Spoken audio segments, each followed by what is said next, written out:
Students, we were discussing topic logarithms. A very important topic है logarithms में, that is the laws of logarithm, जिनसे related different questions को हम solve करेंगे। तो लॉज ऑफ लॉगरिथम आपकी बुक में भी मेंशन है, वो भी कुछ इसी तरीके से ही हैं। सबसे पहले आ जाता है प्रोडक्ट फार्मूला, और वो आपने पढ़ा हुआ है कि लॉग ऑफ m और n, कोई भी दो नंबर्स हैं अगर मल्टीप्लाई हो रहे हैं टू द बेस a, तो उनको हम किस तरीके से एडिशन की फॉर्म में लिख लेते हैं। तो very first is the product formula, log of m into n to the base a, that would be equal to log of m to the base a plus log of n to the base a। तो हम इसको addition की form में लिख लेते हैं, और conditions को याद रखना बहुत ज़रूरी है। Where a m n are positive and a is not equal to 1, और ये जो बेस है आपके पास that is not equal to 1, because यही वो एक्सपोनेंशियल फॉर्म से ही मैं रूट लेकर आ रहा हूँ कि एक्सपोनेंशियल हमने क्या पढ़ी थी, a m is equal to b, और इसके अंदर भी हमने कहा था a is not equal to 1। तो अल्टीमेटली ये लॉगरिथमिक फॉर्म में अगर इसकी मैं बनाऊँ तो वो मेरे पास क्या बन जाएगी, m is equal to log of b to the base a। तो यहाँ पे भी a क्या होगा, नॉट इक्वल टू 1 ही होगा, और a m n जो हैं वो क्या कंसिडर किए जाएंगे, पॉजिटिव ही कंसिडर किए जाएंगे। आई होप सो ये क्लियर हो जाएगा आपको। ये m यहाँ पे एक्सपोनेंट है जबकि m यहाँ पे कोई नंबर है, और ये बात का भी पता होना चाहिए आपको कि लॉग किसी भी नंबर का जो लिया जा रहा है वो आपके पास नेगेटिव नहीं हो सकता, क्योंकि नेगेटिव नंबर्स का लॉग डिफाइंड नहीं होता। सो दैट्स वाई कि यहाँ पे m और n उसको भी हम पॉजिटिव कंसिडर कर रहे हैं। सो आई होप सो ये आपको क्लियर हो गया होगा। Moving on to the next, that is the quotient formula, log of m over n, दो नंबर्स अब डिवाइड हो रहे हैं to the base a equal to, तो इनको हम सब्ट्रैक्शन की फॉर्म में लिख सकते हैं, log of m to the base a minus log of n to the base a। और इसमें भी वही कंडीशन है, a m n are positive and a is not equal to 1। Moving on students, the third is power formula, very famous formula, log of m raise to power n to the base a।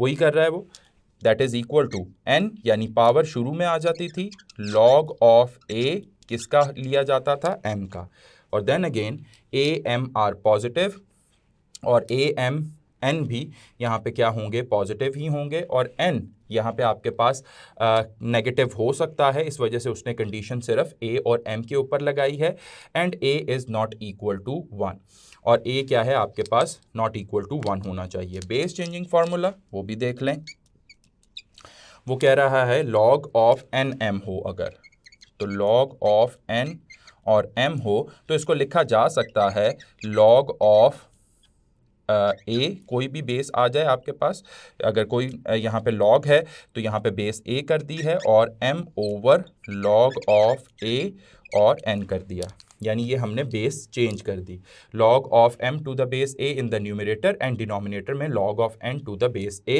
तो फिर आपके पास so log n m को किस तरह लिखा जा सकता है, simply log of m over log of n, इस तरीके से लिखा जा सकता है।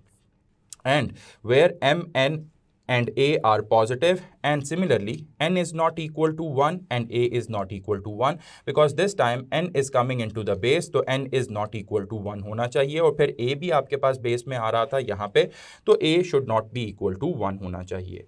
Moving on, very important reciprocal relation, ये आप लोगों ने याद रखने हैं। आगे मैं जो क्वेश्चंस प्रॉब्लम्स ऑन लॉगरिथम्स जब करवाऊंगा तो उनमें ये तमाम यूज़ हो रहे होंगे।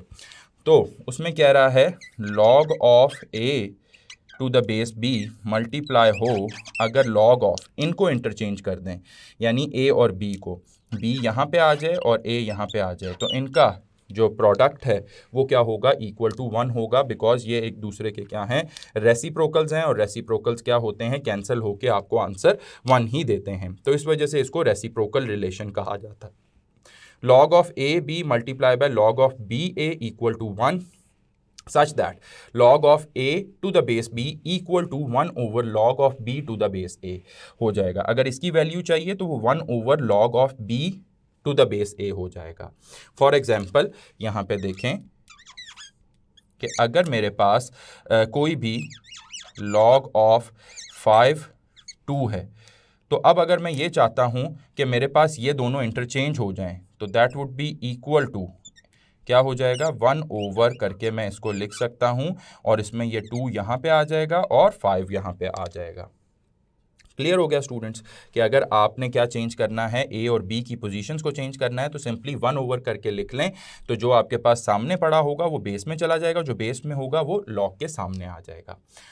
Where A, B are positive and not equal to 1 as well, और A और B पॉजिटिव हैं, इक्वल टू 1 भी नहीं है। 1-to-1 प्रॉपर्टी लास्ट देख लें, ये भी प्रॉपर्टी यूज होगी आगे क्वेश्चंस में, और वो कह रहा है if log of A M equal to log of A N, इन दोनों की बेसिस क्या हो, लॉग की सेम हो, तो हम यहाँ से कंक्लूड कर सकते हैं कि M is equal to N होगा। तो m is equal to n होगा, और ये किस प्रॉपर्टी के तहत है, 1-to-1 प्रॉपर्टी के तहत है। ये प्रॉपर्टी भी आगे क्वेश्चंस में इस्तेमाल होगी, तो ये तमाम प्रॉपर्टीज़ आपको याद होनी चाहिए। हम इन्हीं से ही रिलेटेड कुछ और मज़ीद की फैक्ट्स को डिस्कस करते हैं जो कि बहुत इंपॉर्टेंट हैं, और ये भी आगे क्वेश्चंस में यूज़ होंगे। Logarithm of 1 to any base is equal to 0। ये मैं आपको पहले भी बता चुका हूँ कि लॉगरिथम ऑफ 1 और उसके साथ कोई भी बेस आ जाए तो वो आपके पास प्रोसेस होके आंसर 0 ही देगा। तो उसने आगे लिखा भी हुआ है, log of 1 to any base, a कोई भी बेस हो सकती है, इक्वल टू 0 हो रहा है, वेयर ए क्या है, ग्रेटर देन 0 है, and A is not equal to 0 as well. A greater than 0 भी है और नॉट इक्वल टू 0 भी है, और नॉट इक्वल टू 1 भी होना चाहिए। यहाँ पे A is not equal to 0 की जगह A is not equal to 1 होना चाहिए था। तो आप थोड़ी सी करेक्शन कर लीजिएगा, क्योंकि हम शुरू से यही बात करते आ रहे हैं कि that a should not be equal to 1, जो कि बेस है। Moving on to the next key fact, that is logarithm of any number to the same base is 1। उसका कहने का मकसद क्या है कि अगर आपके पास किसी भी नंबर का अगर लॉग लिया जा रहा है और वही जिस नंबर का लॉग लिया जा रहा है वही लॉग की बेस में पड़ा हुआ है, तो वो भी प्रोसेस होके आपके पास आंसर क्या आएगा, 1 ही आएगा, where A is greater than 0 and A is not equal to 1। Clear हो गया आपको स्टूडेंट्स। लास्ट हमारे पास क्या है, a log of x to the base a equal to x होगा।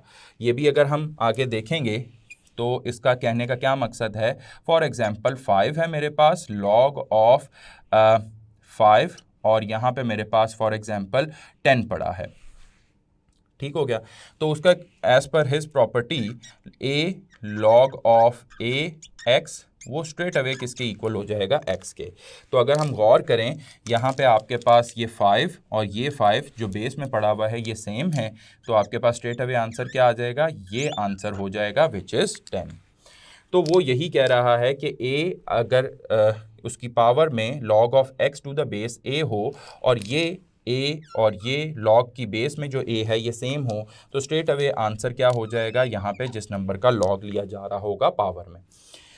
तो आपके पास राइट आंसर क्या आ जाएगा, x आ जाएगा, where a and x are positive real numbers, और a और x क्या होंगे, पॉजिटिव रियल नंबर्स के तौर पे ट्रीट होंगे, और a is not equal to 1 है। सिमिलरली कुछ यूजफुल रिजल्ट्स भी देख लेते हैं जो कि आगे आपको क्वेश्चन में हेल्पफुल होंगे। log of 10 to the base 10 equal to 1। अब अगर इसको गौर करें आप, तो ये मेरी कौन सी की फैक्ट को रिलेट कर रहा है, द सेकंड की फैक्ट, कि log of any number to the same base, log of any number to the same base is 1, तो वो स्ट्रेट अवे 1 हो सकता है। अगर आप इसकी एक्सपोनेंशियल फॉर्म बनाएं तो वो आपके पास 10 raise to power 1 equal to 10 ही आता है। log of 100 to the base 10 equal to 2 होता है, कैसे, 10 raise to power 2 equal to 100 होता है। ये बेसिकली क्या चल रही हैं, लॉगरिथम और एक्सपोनेंशियल फॉर्म्स ही चल रही हैं। log ऑफ 10 और आगे क्या पड़ा हुआ है, आपके पास 10,000 पड़ा हुआ है, इक्वल टू 4। अब ये 4 कैसे है, इसको भी देख लें कि अगर आपके पास log ऑफ 10 और आगे 100 था, log ऑफ 10 और आगे 10,000 है, इन दोनों के लिए ही देख लें, अगर log ऑफ 10 और आगे 10,000 है तो इसको किस तरीके से लिखा जा सकता है, देखें log ऑफ 10 और 10,000 है, तो इसका मतलब ये क्या है, ये 10 रेज़ टू पावर 4 है। तो फिर नेक्स्ट स्टेप में ये 4 स्टार्टिंग में आ जाएगा as per the power formula which is the third one. तो इस फार्मूले के तहत ये बाहर आ गया और log of 10 to the base 10 और as per the second property ये क्या हो जाएगा, इक्वल टू 1 हो जाएगा। तो आंसर क्या आएगा इसका, ऑपरेट होके 4 आएगा। और आगे उसकी एक्सपोनेंशियल फॉर्म पड़ी हुई है कि 10 raise to power 4 that is equal to 10,000। Similarly log of 0.01 to the base 10 equal to -2 होता है। आपके पास सिंस 10 रेज़ टू पावर -2 अगर हम करेंगे तो वो आपके पास क्या होता है, 0.01 ही होता है। हम पहले ये बात डिस्कस करके चल चुके हैं कि हमारे पास जो एक्सपोनेंट है, जो पावर है, वो ऑल रियल नंबर्स यानी नेगेटिव हो सकते हैं। वेयर एज जो हमारे पास फॉर एग्जाम्पल यहाँ पे a है ये और b ये दोनों ही बिलोंग करेंगे किससे, पॉजिटिव रियल नंबर से। यानी कि यहाँ पे ये जो b है और ये a है ये दोनों ही log of b to the base a ये पॉजिटिव रियल नंबर से ही बिलोंग करेंगे। तो फिफ्थ प्रॉपर्टी देखें, log of 0.001 to the base 10 that is equal to -3 और आंसर अगर हम इसकी एक्सपोनेंशियल फॉर्म देखें तो 10 raise to power -3 equal to 0.001 ही होता है। और log of 1 to the base 10 equal to 0 ये हमारी पहली प्रॉपर्टी को रिलेट कर रहा है, दैट इज सेइंग कि log of 1 to any base equal to 0 होता है। सिंस अगर आप इसकी एक्सपोनेंशियल फॉर्म भी बनाते हैं तो 10 raise to power 0 that is equal to 1, so that is how उसका आंसर भी क्या होगा, एक्सपोनेंट के लिए भी क्या होगा, 0 होगा। सो आई होप सो ये आपको लॉज ऑफ लॉगरिथम भी क्लियर हो चुके होंगे। आगे हम इन्हीं लॉज को मद्देनज़र रखते हुए प्रॉब्लम्स डिस्कस करते हैं और ये लॉज आप पहले याद कर लें।